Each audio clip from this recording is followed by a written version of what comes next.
tubig panghugas namin dahil nasira raw yung tubo nila kahapon. Ayos na mga pre, nabook na. Tuloy na talaga tong swimming natin. Oo nga alam kong hindi to yung pinangarap nating resort. Pero okay na to, kaysa wala diba? Oo, okay na to.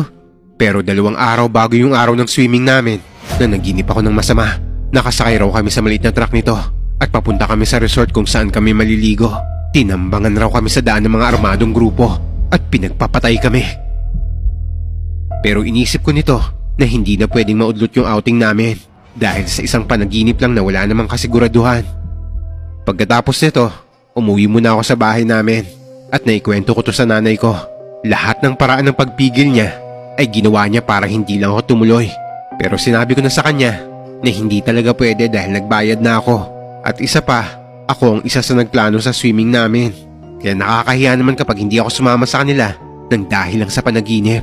Ang tigas talaga ng ulo mo, Kurt. Pag may nangyari sa'yo masama dun, tandaan mo hindi ako nagkulang ng paalala sa'yo. Lahat ng senyales pinakita na sa'yo. Pero ewan ko ba kung bakit gusto mo pa rin tumuloy.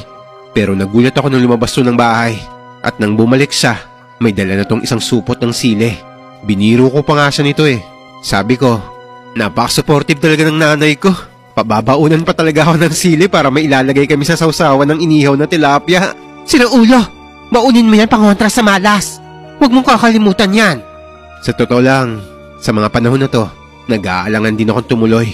Pero hindi na talaga pwede. Tanda ko pa nung bata pa ako, may white lady ako nakita sa labas ng room namin. Mahaba ang buhok habang nakasayad sa lupa. Marumi ang puting damit nito na parang matindi ang pinagdaanan. Tapos nakayapak lang siya. Sabi nila sa akin na baka nakabukas yung third eye ko. Kaya raw siguro ako may mga ganitong karanasan at nakikita pati sa panaginip ko.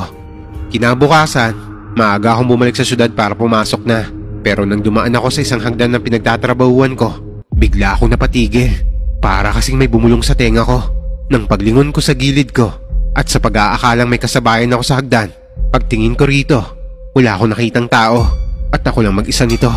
Ang narinig ko nito ay boses babae at sabi niya sa akin, huwag na raw akong tumuloy.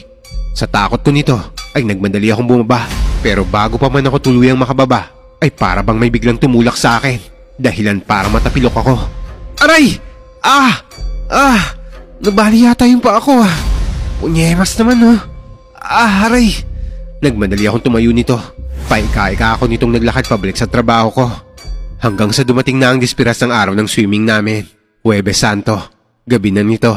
Pagka-out namin sa trabaho, dito na kami nagtipon-tipon at nag-usap-usap para maghanda sa pupuntahan naming resort.